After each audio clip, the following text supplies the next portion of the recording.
Weather Service in Sterling, Virginia has issued a tornado warning for central Montgomery County and central Maryland until 8:15 p.m. At 7:28 p.m., a confirmed tornado was located over Germantown, moving east at 25 miles per hour.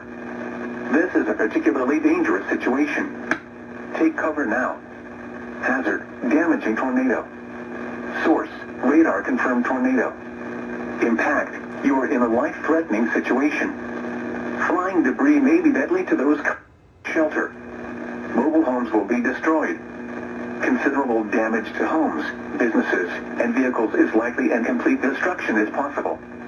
The tornado will be near Germantown, Rockville, Gaithersburg, Olney, Aspen Hill, Montgomery Village, and Redland around 7:35 p.m.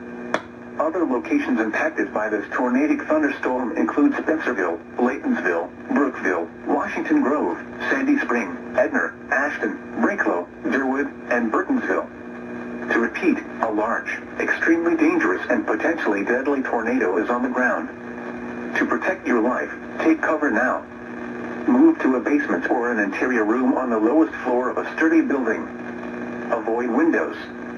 If you are outdoors, in a mobile home, or in a vehicle, move to the closest substantial shelter and protect yourself from flying debris.